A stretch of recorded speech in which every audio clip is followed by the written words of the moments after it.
ब्रेकनंतर आपल्या सगळ्यांचं पुन्हा एकदा स्वागत. संभाजीराजांनी वयाच्या अवघ्या 16व्या वर्षी ज्या पद्धतीनं ग्रंथ लिहायला सुरुवात केलेली आणि त्याचप्रमाणे नाशिकमधील 16 वर्षीय चारू दत्तनंही तसाच प्रवास सुरू केलेला आहे, मात्र एका वेगळ्या पद्धतीनं. कसा पाहूयात.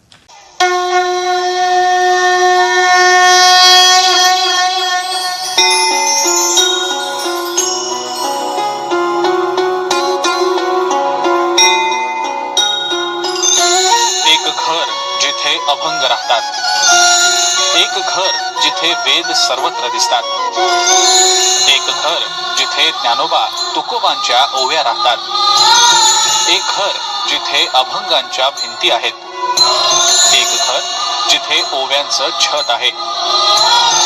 चला एका अशा घरात. महाराष्ट्राला संतांची मोठी परंपरा लाभलेली आहे आणि या संतांचे अनुयायी, त्यांचा भक्तगण देखील तेवढाच मोठा आहे. मात्र नाशिकमध्ये आज आपण अशा एका भक्ताला भेटणार आहोत की ज्याचं संपूर्ण कार्य आणि ज्याची दिनचर्या ही अत्यंत आश्चर्यकारक आणि चमत्कारिक आहे. कोण आहे हा भक्त आणि नक्की त्यानं या सगळ्या भक्तीपायी काय केलंय आपल्या घरामध्ये, बघूयात या खास रिपोर्ट मध्ये. नाशिकमध्ये राहणाऱ्या थोरात कुटुंबाचं हे घर. या घराच्या भिंती, दरवाजे, स्वयंपाकघर, बेडरूम हे वेदांनी आणि मंत्रांनी भरून गेलंय. या घरात राहणारा 16 वर्षांचा चारू दत्त याला एक दैवी चमत्कारच म्हणावा लागेल. वयाच्या 10व्या वर्षांपासून तो फक्त लिहितो आणि लिहितोच आहे. असंख्य अवघड आणि सर्वसामान्यांच्या समजण्या पलीकडचे श्लोक, संतांची वचनं, ओव्या, अभंग, धर्मग्रंथ.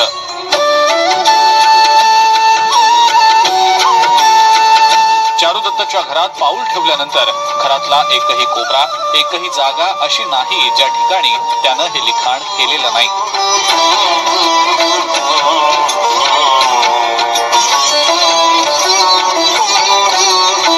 नाशिकमध्ये राहणाऱ्या आणि इयत्ता 10वी इतक्यात पास झालेल्या चारुदत्त थोरात याच्या घरात आपण प्रवेश केल्यानंतर जो काही नजारा आणि जे काही दृश्य आपल्याला बघायला मिळतं ते निव्वळ चमत्कारिक असंच म्हणावं लागेल.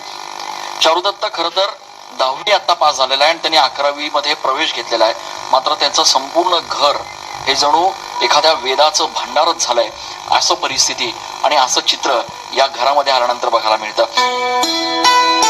घरांच्या भिंतीवर, पंख्यावर, घड्याळावर, स्वयंपाकघरातल्या ओट्यावर, भांड्यांवर, कपाटावर, खिडक्यांवर जिथे जिथे म्हणून जागा दिसेल तिथे 16 वर्षांच्या या चारू दत्तनं मोठ्या साधू महंतांना देखील जमणार नाही असे ज्ञानेश्वरीतले पाठ लिहून ठेवले आहेत. लहानपणापासूनच चारू दत्त हुशार आणि इतरांपेक्षा वेगळा आहे. मित्र होते, मात्र त्याचं मन हे वेगळीकडेच होतं.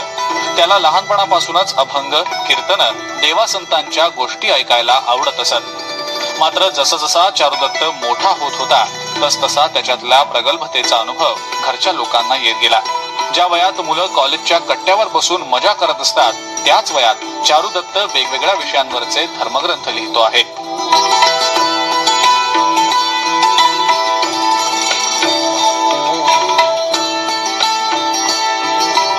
मानवी जीवनाचा प्रवास, त्याचा अंत, मोक्ष याबाबतचं त्याचं विश्लेषण ऐकून भल्या भल्यांना थक्क व्हायला होतं. एवढ्या लहान वयात त्याला हे अगाध ज्ञान कसं प्राप्त झालं याचं कोडं न सुटणारं असल्याचं त्याचे आई वडील देखील सांगतात.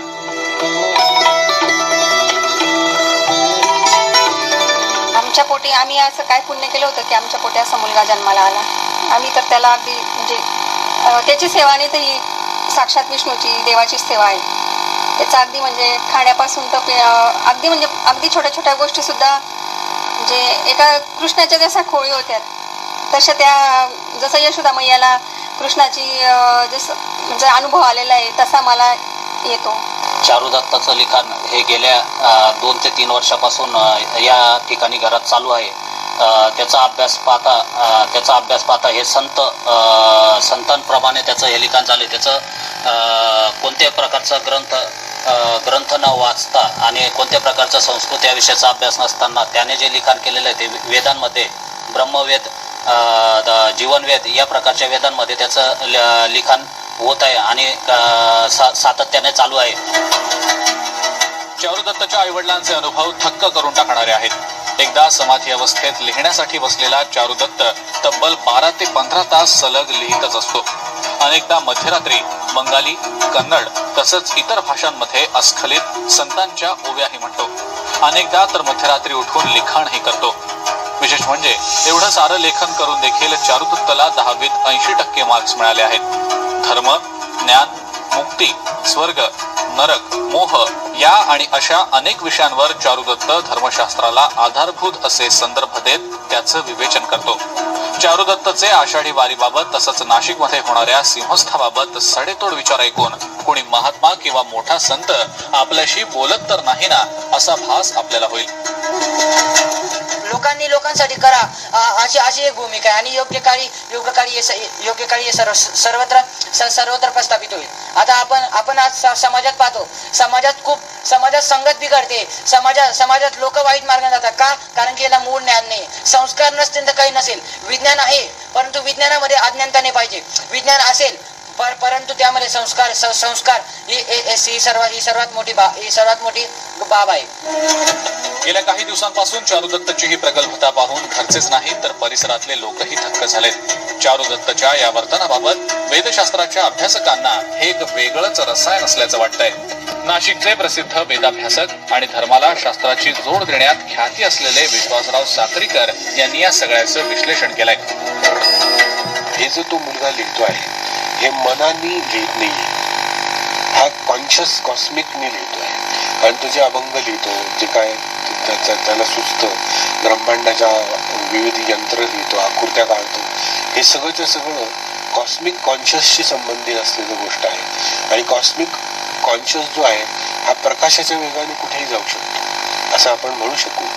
मन जर जाऊ शकतं तर कॉन्शियस, सबकॉन्शियस आणि कॉस्मिक कॉन्शियस अतिवेगाने कुठेही जाऊ शकतो. अवघ्या 16 वर्षांच्या चारुदत्त थोरातनं आतापर्यंत लोकांना चकित करणारे ग्रंथ लिहून काढले आहेत. बरं, त्याचा लिहिण्याचा वेग बघून तो विचार कधी करतो, पाठांतर कधी करतो आणि लिहितो कधी असा विचार पाहणाऱ्यालाही पडावा.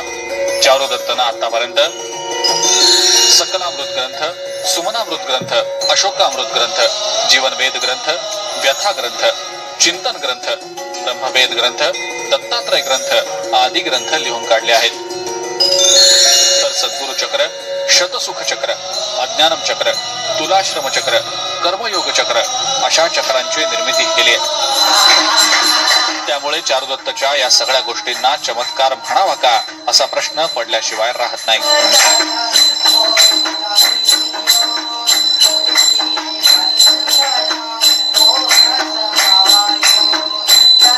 ज्ञानदेवे रचिला पाया तुका झालासी कळस अशी जरी ओवी असली तरी नाशिकच्या चारुदत्तनं मात्र आता याही पुढचा प्रवास जो आहे तो त्याच्या लिखाणाच्या माध्यमातून सुरू केलाय.